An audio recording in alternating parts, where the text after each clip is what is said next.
All right, so you guys say you struggle with some CPU overload. I'll give you a couple tips I use to reduce CPU. So I will say, firstly, the newer FL Studios, I will say, are really high in CPU. I don't know what it is, but it's a dramatic jump from what it used to be. So that's the first note, is that if you're using one of the newer versions of FL, the CPU I've noticed is like twice as high. It was never this high before. And also, if you record tutorials, look at OBS. This thing can while out sometimes and go to even 200. So on OBS, let's say you want to save some resources, you can right click here and go to performance mode. That will lower some of the like strain on your computer. And understand that this monitor up here is a good monitor to see your basic system CPU. But the problem is it's not just FL stuff. So if I have this going crazy, FL Studio shows a high CPU sometimes. So you don't just assume that it's FL Studio making your CPU high. So let's play this track real quick.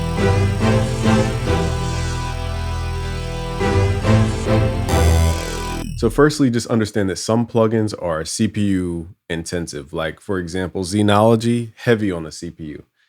Serato Sample can be really heavy on the CPU depending on what process you're doing. So for example, if you're doing stem separation, it will spike your CPU like crazy temporarily. So just understand that certain plugins can cause your DAW to work even slower, depending on the process they're working out or the general plugin in general.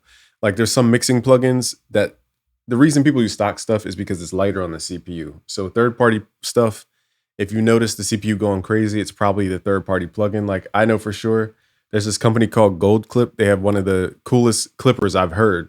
But to use this, I can't use it in a typical session because it'll like go to a high CPU watch because it's so high quality. So I would have to separate all my tracks and do a different session with this on it. Now right now it's not giving me a problem, which is interesting, but let's start messing with it.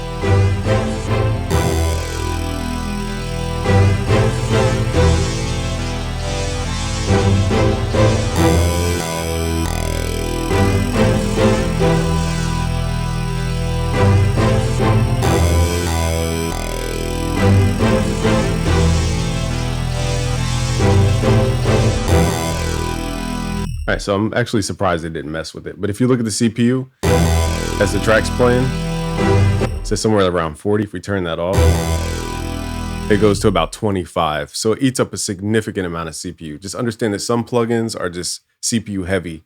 And the same way you need headroom in a mix, you're going to need headroom with your CPU as far as leaving space to add plugins. So that's why I may have 2,000 plugins, but not every plugin gets used because of its CPU requirements. Now, not more modern plugins are a little bit lighter. I don't have a list of plugins that are the best. I just haven't done that. The main thing though that you guys got to understand, open up your activity monitor if you're on Mac, open up your what's it called? Task manager or whatever it's called on PC, Control Alt Delete. This will give you a gist of what's eating up your computer. So if this idle number is below 90, it's not good. Okay, it means your computer is doing too much. So we got to figure out what other programs are eating up the CPU. So I like to rank it or sort it by its CPU usage, and then I read the process. So it says FL Studio. That's taking up a lot of the stuff. It could be a plugin. It could just be the fact that FL is heavy on CPU now. I don't know. You know, since the update, it's really heavy. OBS combined with FL. So you have to basically think of if you're a video content creator using FL on the same computer as your OBS or whatever, consider it like opening up another FL. So basically this is going to double your CPU usage, just having OBS open. And sometimes this thing could spike up to 300. It just goes crazy sometimes. I don't know if it's the Mac audio or what, but just keep that in mind. But I have to have it on to show you guys what's happening here. So I don't see Photoshop, but Photoshop is open on this tab. So what I'm going to do is click it, right click, and just turn Photoshop off. Make sure there's no background apps. Go to your Google Chrome or whatever your internet is and just make sure that's turned off because Google Chrome is known to take up CPU. Okay, so those are the like obvious ones. Now let's get into the if you have to type technique. So if you have to convert MIDI to audio, that's another solution here. So for example, let's look up Xenology and let's see which track that's on. It's on pattern 2. So pattern 2 right here. Sounds cool, but we can convert this to audio to save processing. So let's right click, consolidate from track, time selection, and cut remainder.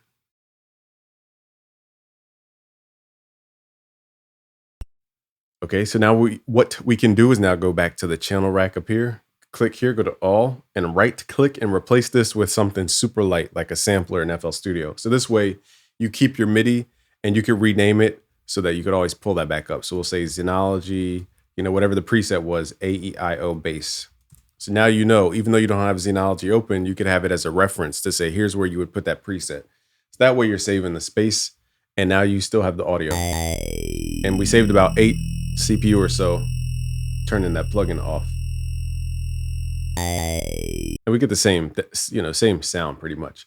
So just converting stuff to audio can save space. So if you ever find that your plugins are getting heavy when it comes to instruments, just right click, consolidate from track start, and then consolidate it that way. Another thing you could do if you hear clicks, crackles, and pops in your audio, it's because your computer's just trying to run the audio too fast. So sometimes your audio buffer length is just too low. That sucks for when you're producing because you want to like play in real time. You don't want to hit a key and then 2 seconds later it triggers. That would just throw you all off. So to make better beats, sometimes you have to play at a lower buffer length. So go to options, audio settings.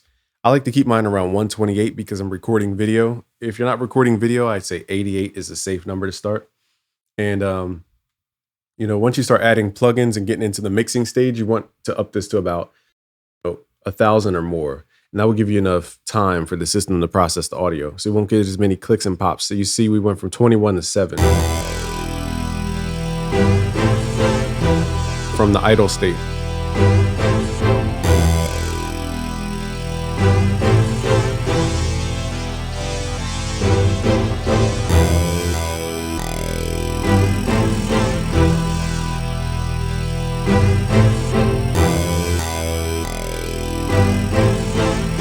Another last tip is you could turn off the mixing plugins. So if you have a ton of plugins on your mixer, you could just turn these processing buttons off. And this way you'll hear it without the effect, but you can later turn it back on. So this is a quick way to just save CPU when you're mixing or producing, and you want to plug in on something, but you don't want it to eat up space as you're trying to produce.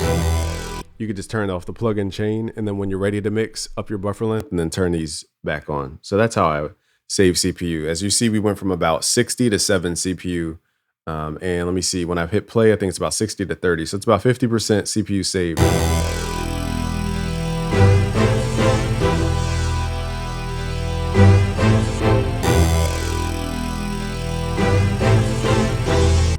Now, outside of this, again, I'm not a computer expert, but outside of that, it's just simply getting a better computer. And also in your, wrong button. In your task manager, look for GPU, because this too can be one of those hidden tabs that nobody really checks. Some plugins have really intensive interfaces, and some apps take up a lot of GPU, like video stuff. So you want to check this to make sure you're not eating up your GPU resources as well, because that could really, really slow down your computer. Okay, so it's CPU check first, and then GPU double check. Make sure nothing's like secretly super high intensive. And those are all the things I could think of as far as saving CPU. I'm sure there's other little tricks, but really, guys, let's be honest. You got to buy a new computer. That's the honest truth. Even myself, I have a $3,000 MacBook Pro. And ever since the FL Studio update, it's just hammering my CPU, as well as the Streamlabs. I don't know what it is, but we just have to wait for them to figure it out on their side. So thank you guys for watching. It's Game from BusyWorksBeats.com. Peace.